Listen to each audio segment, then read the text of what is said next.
ആദ്യം അഭിനയിച്ച സിനിമയിൽ ഫൈറ്റ് സീനൊന്നുമില്ല. സിനിമയിലെ ആക്ഷൻ രംഗങ്ങൾ എനിക്ക് വലിയ ഇഷ്ടമാണ്. മൂന്നാമത്തെ ഷോട്ടിൽ എൻ്റെ വൈകിലൊരു 1.5 മണിക്കൂർ ഞാൻ അബോധാവസ്ഥയിൽ കിടന്നു. ഇന്നത്തെ തലമുറയ്ക്ക് കാണാനുള്ള എനിക്ക് തോന്നുന്നത് അവസാനമായ ഒരു ചാൻസ് ആയിരിക്കും ചേട്ടാ ഈ പടം. ഋഷി ഇനിയും ഈ ഉപ്പുമുളകിലേക്ക് തിരിച്ചു വരാൻ നിങ്ങൾ സാധ്യതയുണ്ടോ? മുടിയന് ഒരുപാട് നെഗറ്റീവ്സ് ബിഗ് ബോസിലൂടെ വന്നിട്ടുണ്ട്. ആണോ?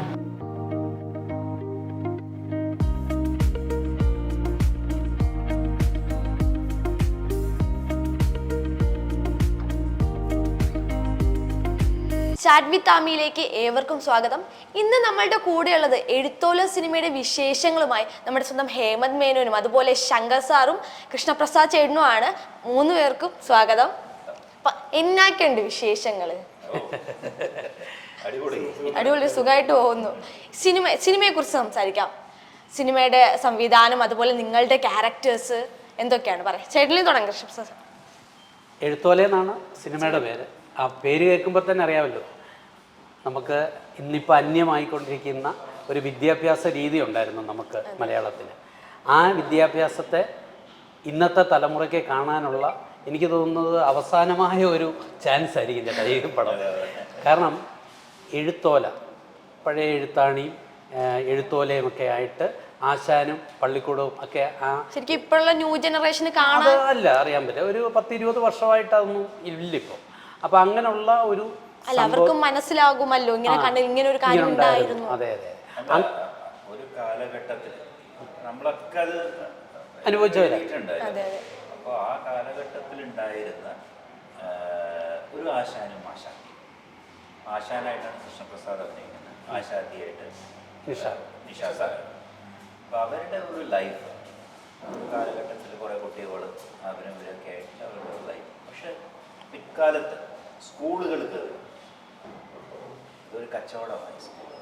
അപ്പോൾ അതെല്ലാം ഇങ്ങനെ ഇവരെ ബാധിച്ചു. ഇന്ന് അവരുടെ ജീവിക്കുന്നു എന്ന് പറയുന്ന ഒരു സിനിമയാണ് ഈ എഴുത്തോല സിനിമ. ശരിക്കും ഇപ്പോഴത്തുള്ള ജനറേഷൻ ഇങ്ങനെ ഒരു കാലഘട്ടം ഉണ്ടായിരുന്നു, ഇങ്ങനെയും മനസ്സിലാക്കാൻ പറ്റുന്ന ഒരു തരത്തിലുള്ളതായിരുന്നു അല്ലേ? നിങ്ങളും ഇതുപോലെ എഴുത്തോലയിൽ എഴുതി പഠിച്ചിട്ടുണ്ട്? ചേട്ടനുണ്ട്, ഞാനും ഉണ്ട് കേട്ടോ.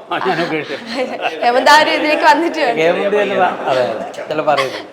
അതെ, ആ ഒരു അനുഭവം എങ്ങനെയായിരുന്നു? അതിൽ നിന്നും ഇപ്പോ പെയിനിങ് പെൻസിലിലോട്ടൊക്കെ മാറിയപ്പോൾ ഒരു മാറ്റം ഈ സിനിമയിൽ അത് ശരിക്കും കാണിച്ചിട്ടുണ്ട്. സിനിമ കാണുമ്പോൾ അറിയാം എങ്ങനെ ഇതെല്ലാം ഇതിലേക്ക് എങ്ങനെയാണ് സ്കൂളുകൾ വന്ന് ഡോമിനേറ്റ് ചെയ്തത്.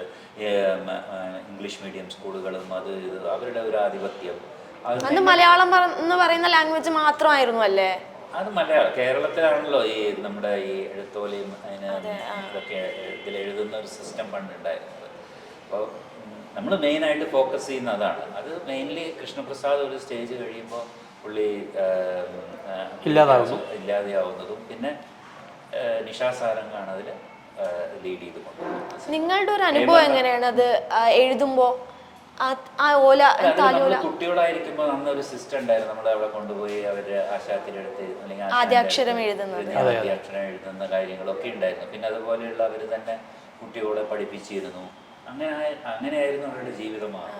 ആദ്യം മണ്ണിലായിരുന്നല്ലോ, അരിയിലാണ് ആദ്യാക്ഷരം. അല്ല, അത് ആദ്യത്തെ ഒരു ഇത്. പിന്നെ അത് ഓലയിലേക്ക് ആകുന്നു. ഈ ഓലയിൽ എഴുതുമ്പോൾ, ആ നാരയം വെച്ച് എഴുതുമ്പോൾ നമ്മുടെ കയ്യിലെ വിരലുകൾക്ക് പോലും ആ ഒരു ആംഗിളിലേക്ക് എത്തുകയാണ്. അപ്പം അതൊക്കെ അന്നത്തെ ഒരു രീതി അനുസരിച്ച് വലിയൊരു കാര്യങ്ങളായിരുന്നു. പക്ഷേ അതൊക്കെ ഇന്നും നമുക്ക് അന്യമായി. അന്യമായതിനെ നമുക്കൊന്ന് തിരിച്ചറിയാനുള്ളൊരു അവസരമാണ് ഈ സിനിമയിലൂടെ അത് കാണിക്കുന്നത്. ഹേമന്തിന് എങ്ങനെയാ അതുപോലെ എഴുതാനുള്ള എന്തെങ്കിലും ആഗ്രഹം അത് കണ്ടതിന് ശേഷം തോന്നിയിരുന്നോ? എന്റെ ക്യാരക്ടർ ആക്ച്വലി ഇങ്ങനെ എഴുതി പഠിച്ച് വളർന്ന ഒരാളാണ്. അദ്ദേഹം അബ്രോഡ് പോയി സക്സസ്ഫുൾ ആയ ഒരാളാണ്. നാട്ടിലേക്ക് തിരിച്ചു വരുമ്പോഴാണ് ഈ ആശുപത്രി സംഭവം അറിയുന്നത്. എന്റെ ക്യാരക്ടർ എന്റെ മകളെയും അങ്ങനെ തുടങ്ങണം, അവളുടെ അങ്ങനെ വേണം ആഗ്രഹിച്ച് നാട്ടിലേക്ക് വരുന്ന ഒരാളാണ്.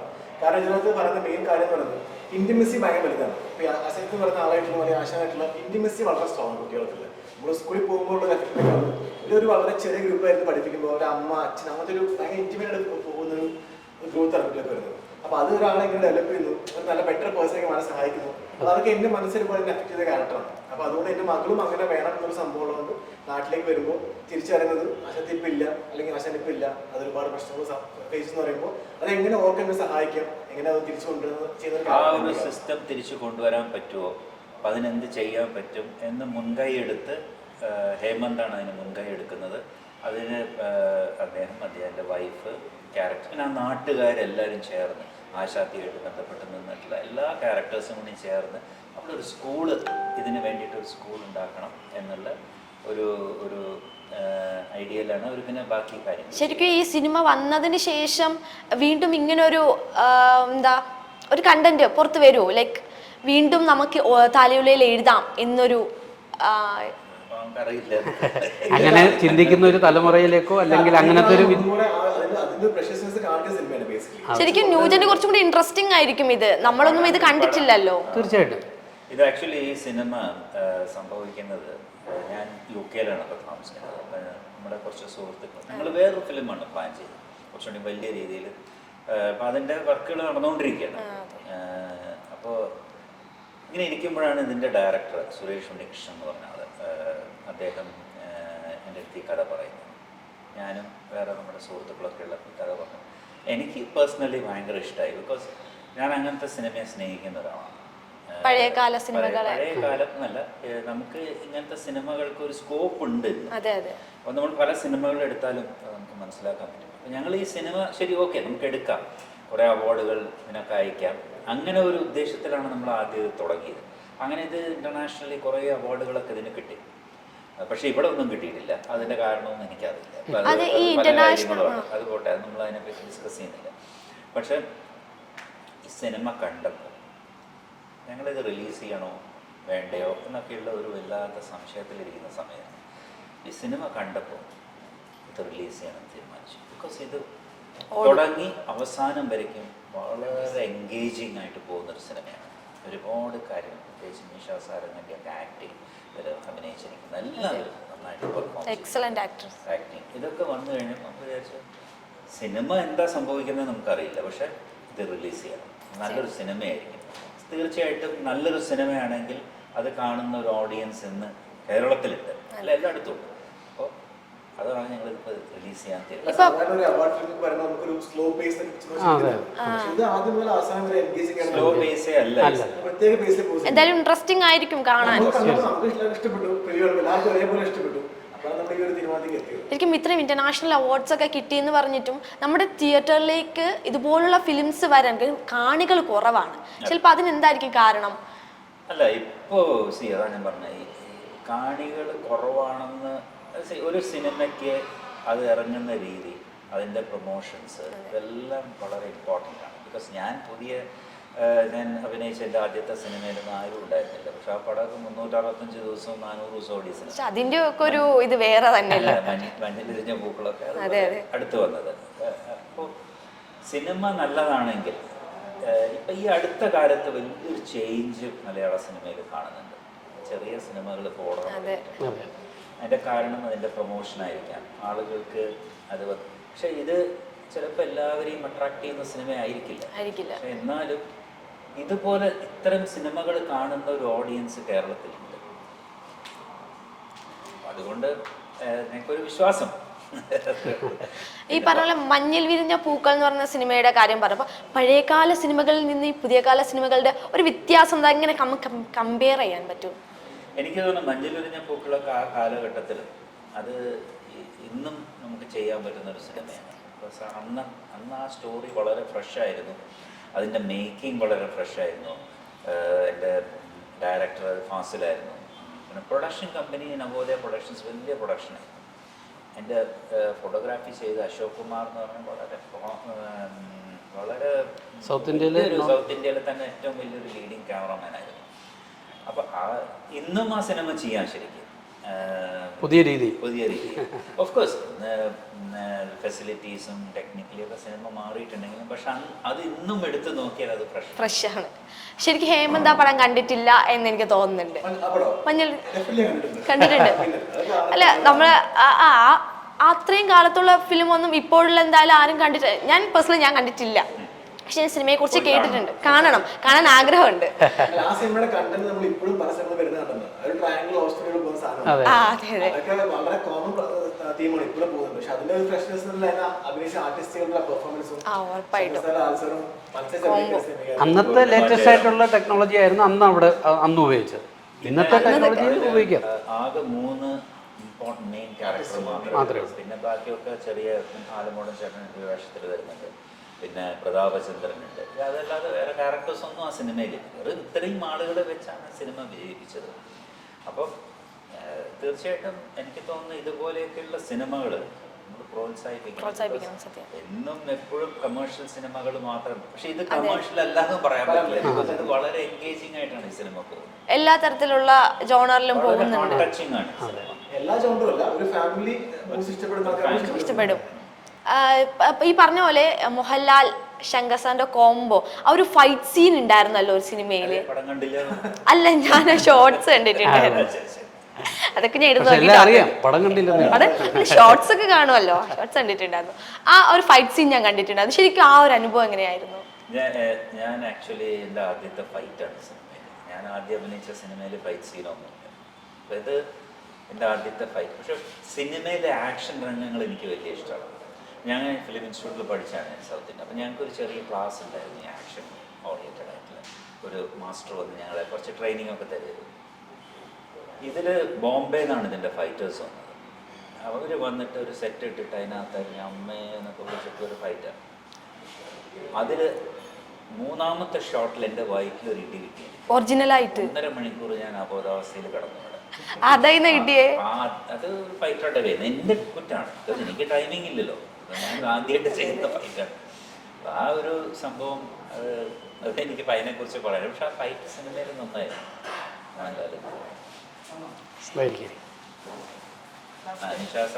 അപ്പൊ എന്തായാലും സിനിമയിലെ നായിക നിഷ സാരംഗ് ചേച്ചി നമ്മളോട് ജോയിൻ ചെയ്തിട്ടുണ്ട്. ചേച്ചി സ്വാഗതം.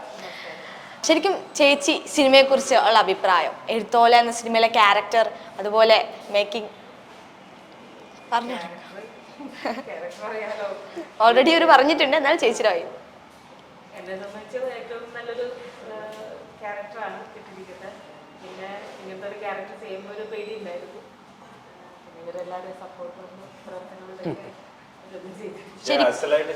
വളരെ എളിമയോടുകൂടി പറഞ്ഞതേ ഉള്ളൂ. നന്നായി ചെയ്തിട്ടുണ്ട്. ശരിക്കും പറഞ്ഞു കഴിഞ്ഞാൽ ഈ പടത്തിന്റെ A-Z സംഭവത്തിൽ അല്ലേ, ഓൾറെഡി ഒരു എക്സലന്റ് ആക്ട്രസ് ആണ്.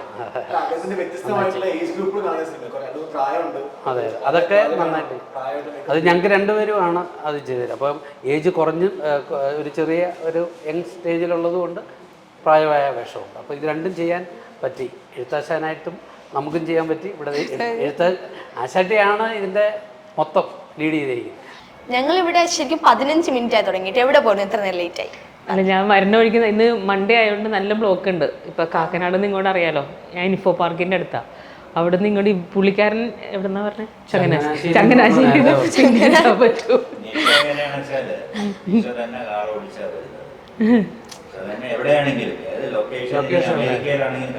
എനിക്കറിയാം, സഹായം. അയ്യോ എൻ്റെ പൊന്നെ, ഇങ്ങനെ അമേരിക്കൻ ആണെങ്കിലും ഞാൻ കാർ ഓടിച്ചു പോകുന്ന പറഞ്ഞപ്പോൾ ഭയങ്കര ഓക്കെ, അതാണ് ഭയങ്കര ക്രെഡിറ്റ്. അതുകൊണ്ടല്ല, നമ്മൾ ആരെയും ഡിപ്പെൻഡ് ചെയ്യാതെ എപ്പോഴും ജീവിക്കാനാണ്. അത് വേണമല്ലോ, സ്ത്രീ എന്ന നിലയിൽ. അതാണ്. ഇതും അങ്ങനെ തന്നെ അല്ലേ, ഏകദേശം.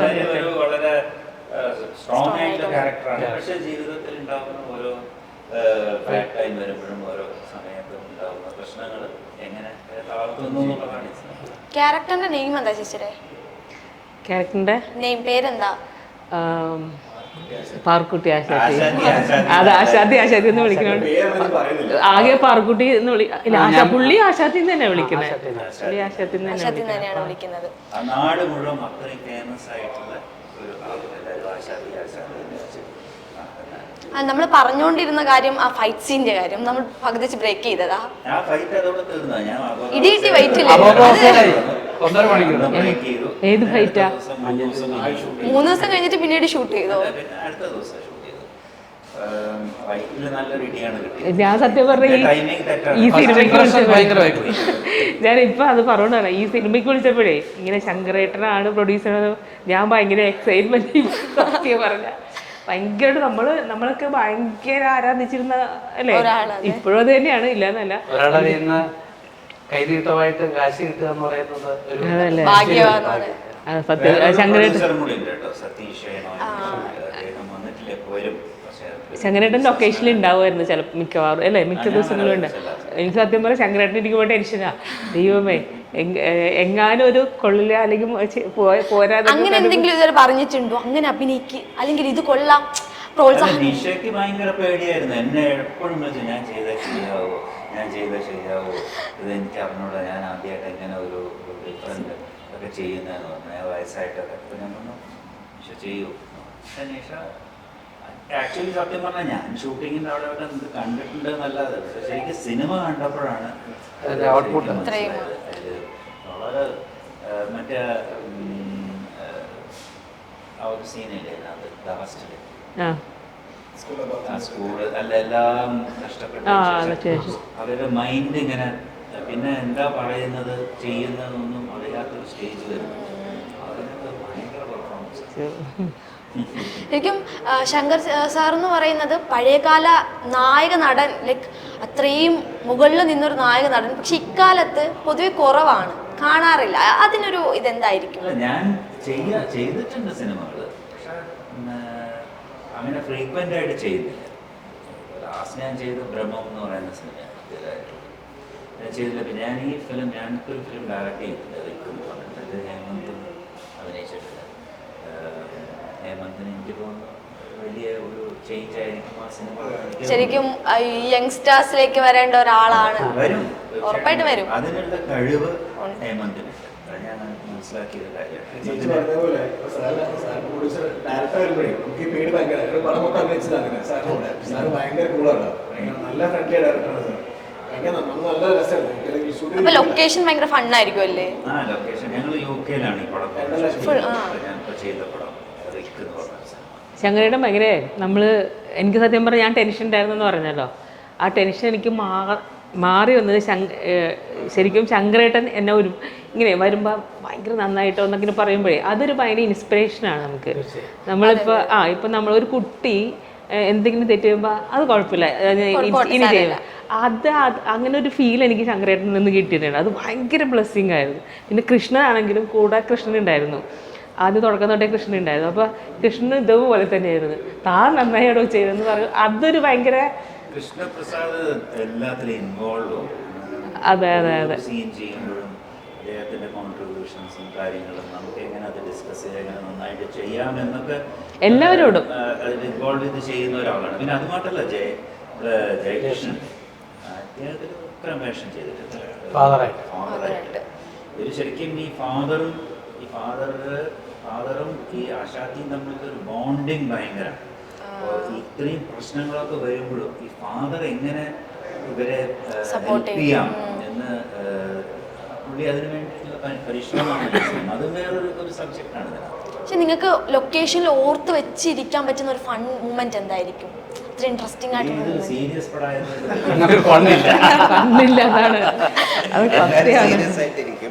ഞങ്ങൾക്ക് ഏറ്റവും നല്ലൊരു ലൊക്കേഷനാണ് കിട്ടിയത്, അത്രയും നല്ലൊരു ലൊക്കേഷൻ, ഇതിന് ഈ ഒരു സബ്ജക്റ്റിന് പറ്റിയൊരു ലൊക്കേഷൻ. അവിടെ ഞങ്ങൾ ശരിക്കും പറഞ്ഞാൽ അതിലെ ക്യാരക്ടേഴ്സായിട്ട് തന്നെ മാറുകയായിരുന്നു. ശരിക്കും ആ ഷൂട്ടിംഗ് തുടങ്ങി അത്രയും ദിവസം കൊണ്ട് ശരിക്കും പറഞ്ഞാൽ പ്ലാൻ ചെയ്തതിനേക്കാൾ നേരത്തെ തീർന്നു അല്ലേ ഷൂട്ട്. അപ്പോൾ ഞങ്ങൾ വളരെ കാരണം ഇൻവോൾവ് ആണ്, വേറെ ഒരു ഇതിനും നമ്മൾ ഫണ്ടിനൊന്നും പോയിട്ടില്ല. അപ്പോൾ അത് കാരണം എന്താണെന്ന് വെച്ച് കഴിഞ്ഞാൽ നമ്മൾ ഫാസ്റ്റായിട്ട് ഷൂട്ട് തീർന്നു. ഞങ്ങളെ സംബന്ധിച്ചോളം വളരെ സംതൃപ്തിയോടുകൂടിയാണ് ക്യാരക്ടേഴ്സ് എല്ലാം ചെയ്തിരിക്കുന്നത്. അതിൻ്റെ ഔട്ട്പുട്ടാണ് ഈ പടത്തിൻ്റെ.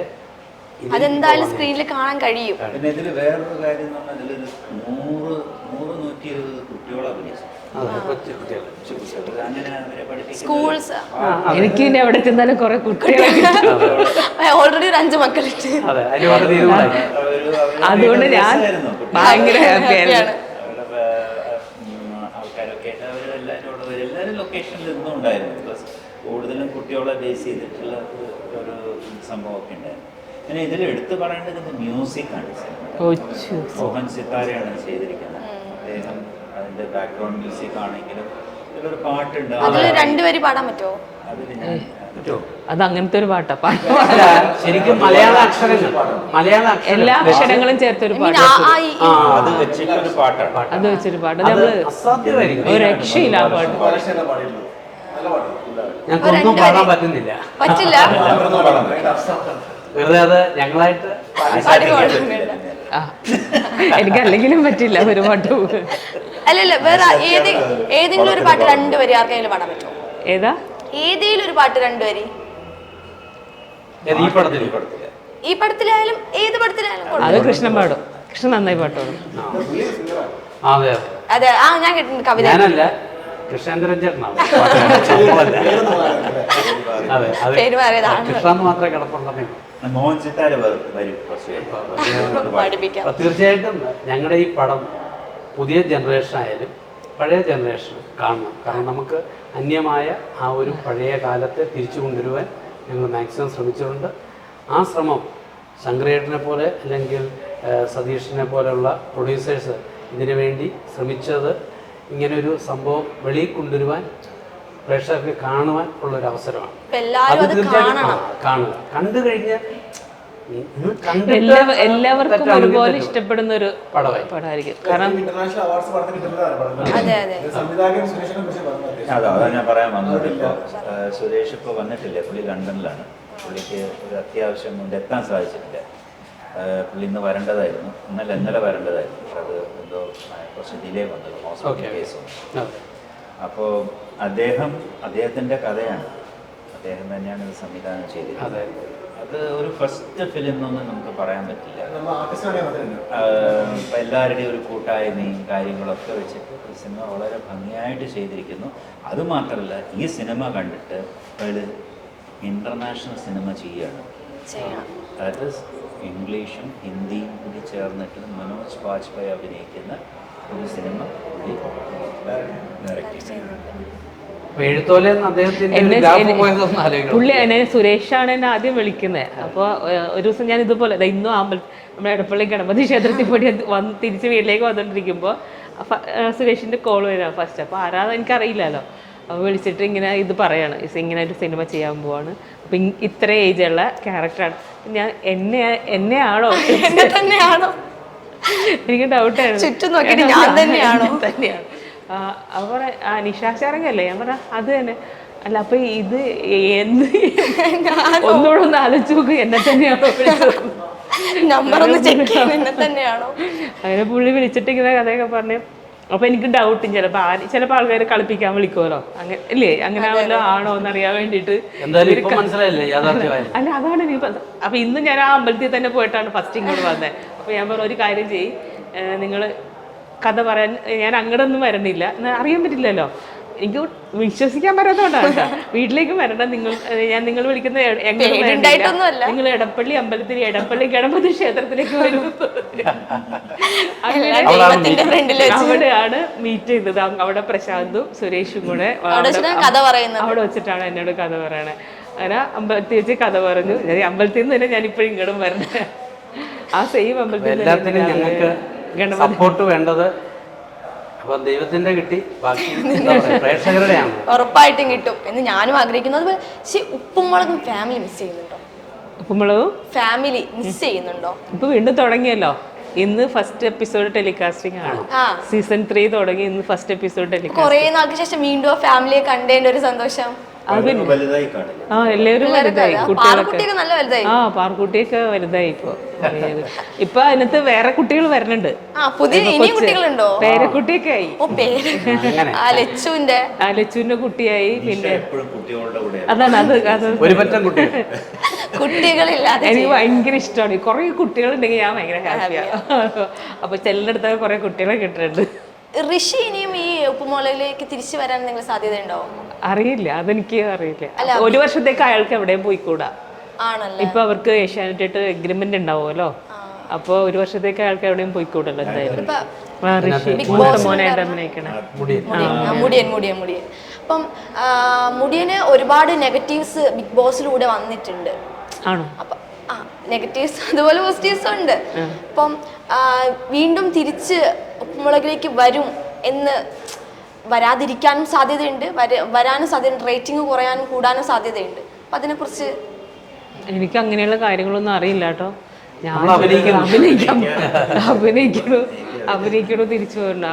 അവര് വിളിക്കുന്നതും വിളിക്കാത്തതും ഒക്കെ ചാനലിന്റെ തീരുമാനമാണ്. ശരിക്കും വിന്നറാവുമെന്ന് വിചാരിച്ചിരുന്നോ ഋഷി?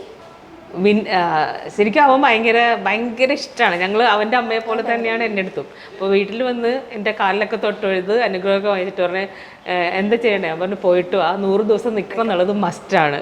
പിന്നെ ഫസ്റ്റ് കിട്ടുമോ കിട്ടില്ലേ എന്നുള്ളത് അത് നിനക്ക് ഭാഗ്യമുണ്ടെങ്കിൽ കിട്ടും, പക്ഷെ എന്തായാലും ഫസ്റ്റ് വാങ്ങിക്കണം എന്ന് പറഞ്ഞാൽ വിട്ടു. 100 ദിവസം നിൽക്കണം, അത് ഉറപ്പാണെന്ന് പറഞ്ഞു. ഫസ്റ്റ് കിട്ടാത്തതിന്റെ കാരണം എന്തായിരിക്കും അതൊന്നും എനിക്കറിയില്ല. ഇങ്ങനെ തന്നെയാണോ റിയൽ ലൈഫ്? നോർമലി അങ്ങനെ തന്നെയാണ് ആള്. അത് തന്നെയാണ് സ്വഭാവം, ഒരു മാറ്റമില്ല.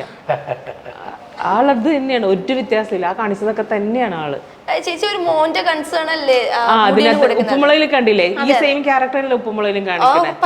അത് തന്നെയാണ് അവൻ അങ്ങനെ ആയതുകൊണ്ടാണ് ആ ക്യാരക്ടർ അങ്ങനെ എഴുതിയത്. ചേച്ചി ബിഗ് ബോസ് കാണാറില്ലേ? ഞാൻ അങ്ങനെ കാണാൻ പറ്റിയിട്ടില്ല. വല്ലപ്പോഴും കുട്ടികൾ ഇങ്ങനെ അതേ മുടിയനെ കാണിക്കണമെന്ന് പറയുമ്പോൾ കിച്ചണിൽ നിന്ന് ഓടി വന്ന് എത്തി ഓടി പോകും. അത്രയുള്ളൂ. എപ്പോഴും കാണാൻ പറ്റാറില്ലല്ലോ, നമ്മളെപ്പോഴും വീട്ടിലുണ്ടാവില്ലല്ലോ. എപ്പോഴെങ്കിലും അതിൽ കാണിച്ച ഒരു സ്വഭാവം ഉപദേശിക്കണമെന്ന് തോന്നി, അല്ലെങ്കിൽ അങ്ങനെ കാണിക്കണ്ടായിരുന്നു എന്ന് തോന്നിയ ഒരു മൂമെന്റ് അങ്ങനെ എന്തെങ്കിലും ഉണ്ടായിട്ടുണ്ടോ? ഇല്ല, അതന്നെയല്ലേ സ്വഭാവം. ഇനിയിപ്പോൾ അത് പറഞ്ഞിട്ട് കാര്യമില്ലല്ലോ. 9 വർഷമായി ഉപ്പുമുളകം തുടങ്ങിയിട്ട് 9 വർഷമായി. ഈ 9 വർഷം കൊണ്ട് പറയുന്ന കാര്യം ഇനിയും പോയി പറയാൻ പറ്റില്ലല്ലോ. അതുപോലെ ഹേമന്തിലേക്ക് വരുമ്പോ ബിഗ് ബോസ് കാണാറുണ്ടോ? അല്ല, നമ്മുടെ യങ്സ്റ്റേഴ്സിന്റെ ഒരു ഇതാണല്ലോ. എന്താ അഭിപ്രായം? ബിഗ് ബോസ് ഒരു TV ഷോ അല്ല, ലൈക്ക് നമുക്ക് അഭിപ്രായം പറയാൻ പറ്റില്ല. അവിടെ റിയൽ ലൈഫ് കാണിക്കുന്നതാണ്. ശരിക്കും ജനുവിനൊക്കെ ജയിക്കും എന്നുള്ള എൻ്റെ ഒരു കൺസെപ്റ്റ്. ഈ സിനിമയിലേക്ക് വന്നത് എങ്ങനെയായിരുന്നു? അഭിനയത്തിലേക്ക് വന്നത് കുറെ മുമ്പാണ്. ആക്ച്വലി എൻ്റെ ഫസ്റ്റ് മൂവി ഡയറക്ടർ ഫാസ്റ്റാറാണ്. ട്രെയിനിൽ ഇങ്ങനെ യാത്ര ചെയ്യുന്നത് സുന്ദരനായ ഒരു പയ്യൻ ഒരാൾ ഫ്രണ്ടിൽ ഇരുന്ന് ഇങ്ങനെ നോക്കിക്കൊണ്ടിരുന്നു. പക്ഷേ പുറത്തിറങ്ങിയപ്പോൾ എന്താ ചെയ്യുന്നത്, സിനിമയിൽ അഭിനയിക്കാൻ താല്പര്യം മനസ്സിലായില്ലേ? സിനിമയിൽ അഭിനയിക്കാൻ പറഞ്ഞ പോലെ എന്നെ തന്നെയാണോ എൻ്റെ അടുത്ത് ഈ അടുത്താണല്ലോ ഈ കഥ പറഞ്ഞത്. അപ്പോൾ ഏത് സിനിമ ഡയറക്ടർ ഫാസിൽ സംവിധാനം ചെയ്തു. പക്ഷെ നമ്മളൊക്കെ എത്ര ട്രെയിൻ യാത്ര ചെയ്യുന്നത് ഒരാള് ഉള്ളത് ഫുള്ള് ബംഗാളികളായിരിക്കും. സത്യം ഒരാളെങ്കിലും ചോദിച്ചിരുന്നെങ്കിൽ ആയിരിക്കും. ഞങ്ങളുടെയൊക്കെ ജീവിതത്തിൽ എന്നെ സംബന്ധിച്ചോളം എനിക്ക് ഈ പടം എന്ന് പറയുന്നത് ഒരു ചേഞ്ചാണ്.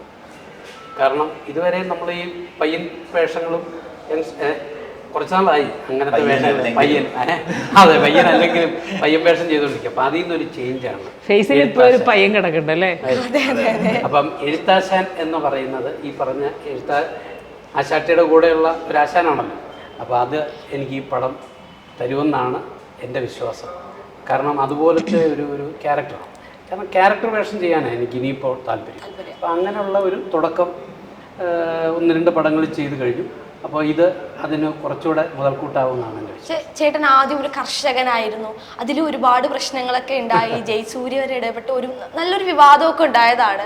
പിന്നെ ഈ കാലത്ത് വരുമ്പോൾ ഈ കൃഷി എന്നൊക്കെ പറയുന്നത് പൊതുവെ കാണാനില്ലാത്തൊരു കാര്യമാണ്. അതിന് എന്ത് ചേഞ്ചാണ് അല്ലെങ്കിൽ എന്ത് മാറ്റമാണ് ഈ കാലഘട്ടത്തിൽ നമുക്ക് കൊണ്ടുവരാൻ പറ്റുന്നത് കൃഷിയിൽ? പ്രത്യേകിച്ചും നമ്മുടെ കേരളത്തിൽ ലേബേഴ്സ് ഇല്ല.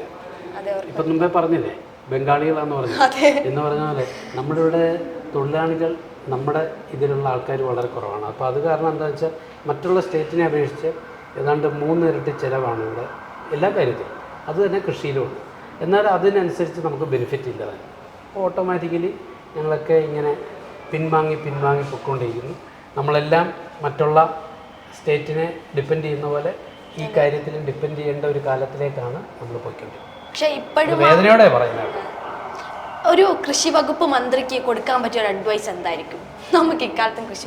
ഞാൻ എന്ത് പറയാനാണ്, കാരണം അദ്ദേഹം കൃഷിയെപ്പറ്റി നന്നായിട്ട് അറിയാവുന്ന ഒരാൾ കൃഷിമന്ത്രി ആകുമ്പോൾ അദ്ദേഹം ഉചിതമായ തീരുമാനം കർഷകർക്ക് വേണ്ടി ചെയ്യുക എന്നുള്ളത് മാത്രമേ എനിക്ക് പറയാം. പക്ഷെ കുറച്ചു കാലം കൂടി കഴിയുമ്പോൾ ഈ ഒരു കൃഷി എന്ന് പറയുന്ന കാര്യം അന്യം നിന്ന് പോകും. തീർച്ചയായും. ഇപ്പോൾ 6 ലക്ഷം പേരുണ്ടായിരുന്നു, ഇപ്പോൾ 1.25 ലക്ഷം പേരെ. ഓരോ വർഷം 25,000 30,000 പേര് വെച്ച് കുറയും. യുകെയിലൊക്കെ കൃഷി അവിടെ നടക്കുന്നുണ്ട്. പക്ഷെ അവിടെ 2 പേര് മാത്രമാണ് കൃഷി ചെയ്യുന്നത്. അതിനുള്ള എല്ലാ മെഷീനറീസും അവിടെ ഉണ്ട്. അവരതിൽ കയറി ഇരുന്ന് ഒരു കാര്യങ്ങൾ ചെയ്യുന്നു. അതുകൊണ്ട് അവിടെ ഒരു പ്രോബ്ലം ഇല്ല, ലേബർ ആവശ്യമില്ല. പക്ഷെ നമ്മുടെ നാട് അങ്ങനെയല്ല. ഇപ്പം ഈ കൃഷിയുടെ മാത്രമല്ലല്ലോ, ഇവിടെ എവിടെ ചെന്നാലും ബംഗാളികളും നേപ്പാളീസും അല്ലെങ്കിൽ മലയാളികൾക്ക് നമ്മുടെ നാട്ടിൽ തന്നെ ജോലി ചെയ്യുന്ന നാണക്കേടാണ് പഠിച്ചുകൊണ്ടിരിക്കുക. ബിക്കോസ് അല്ലെങ്കിൽ ജീവിക്കാൻ പറ്റാത്ത പണ്ട് തമിഴ് പഠിച്ചാൽ മതിയായിരുന്നു, ഇപ്പൊ അതല്ല. ഒന്നി അവര് മലയാളം പഠിക്കണം അല്ലെങ്കിൽ നമ്മൾ ഹിന്ദി പഠിക്കണം. അവർക്ക് നന്നായിട്ട് മലയാളം അറിയാം, നമ്മളെക്കാളും നന്നായിട്ട് അവര് മലയാളം സംസാരിക്കും. തീർച്ചയായും. അപ്പോൾ എല്ലാത്തിനും സന്തോഷം. നിങ്ങളുടെയൊക്കെ ഒരു പ്രോത്സാഹനവും നിങ്ങളുടെയൊക്കെ ഒരു ഹെൽപ്പും സപ്പോർട്ടും ആവശ്യമാണ്. ബിക്കോസ് ഇത്തരം സിനിമകൾ വിജയിക്കണം, നന്നായിട്ട് അല്ലെങ്കിൽ ശ്രദ്ധിക്കപ്പെടണമെങ്കിൽ അത് തീർച്ചയായിട്ടും ഉറപ്പായിട്ടും ഈ എഴുത്തോല എന്ന് പറയുന്ന ഫിലിം ഇനിയും യങ്സ്റ്റേഴ്സിൽ എത്തണം, അങ്ങനെ ഒരു കാലഘട്ടം ഉണ്ടായിരുന്നു എന്ന് എല്ലാവർക്കും മനസ്സിലാവണം. അപ്പം എല്ലാവരും ഈ ഫിലിം പോയി കാണണം. ഇത്രയും നേരം നമ്മളുടെ കൂടെ നിന്ന് ഇത്രയും സംസാരിച്ചതിന് 4 പേർക്ക് ഒരുപാട് താങ്ക്സ്. എന്തായാലും ഈ സിനിമ വൻ വിജയമാകാൻ ഞാനും പ്രാർത്ഥിക്കുന്നുണ്ട്. അതുപോലെ പ്രേക്ഷകരുടെ സപ്പോർട്ടും ഉറപ്പായിട്ടും കാണാം. Thank you so much. പ്രാർത്ഥന മാത്രം പോരാ, നിങ്ങളും മാക്സിമം നമ്മൾ പ്രൊമോട്ട് ചെയ്യണം.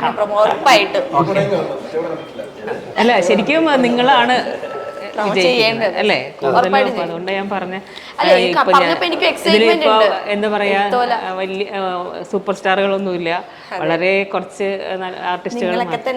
അല്ല, അപ്പൊ അങ്ങനെ ഞാൻ പറഞ്ഞ വെച്ചാൽ ഇങ്ങനത്തെ നമ്മളിപ്പോ എല്ലാം അങ്ങനെ വിജയിക്കാൻ പറ്റില്ലല്ലോ. അപ്പൊ അതുകൊണ്ട് ഇങ്ങനെയുള്ള പടങ്ങൾക്കും സപ്പോർട്ട് ചെയ്യണം എന്നാ പറഞ്ഞത്. ഉറപ്പായിട്ട് സപ്പോർട്ട്. എന്തായാലും സിനിമ വൻ വിജയമായി തീരും, ഉറപ്പാണ്. ആ സമയത്ത് കാണാം. Okay, thank you. Thank you so much.